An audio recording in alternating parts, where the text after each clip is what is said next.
মুর্শিদাবাদের রেজিনগরে জনতা উন্নয়ন পার্টির নতুন কার্যালয় উদ্বোধন করলেন হুমায়ুন কবির। প্রচুর মানুষ সামিল ছিলেন এই অনুষ্ঠানে।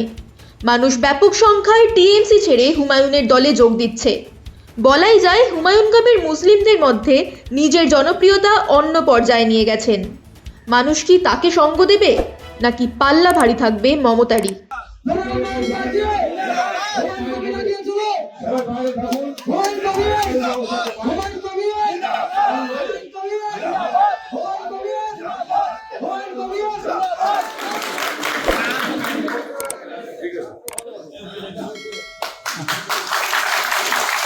নগর বিধানসভা রেজিনগরের বিধানসভার সর্বস্তরের ভোটাররা মানুষ তাদের সকলের কাছে আমি দায়বদ্ধ বা কৃতজ্ঞতা জানাই।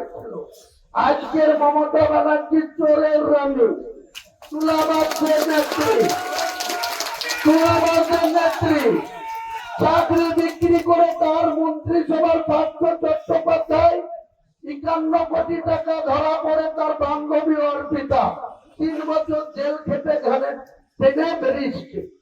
তার জ্যোতিপ্রিয় মল্লিক মন্ত্রিসভার সদস্য বনমন্ত্রী ছিল, তার আগে খাদ্যমন্ত্রী হিসেবে যে দুর্নীতি করেছিল তার দায়ে 1 বছর জেল খেটেছে।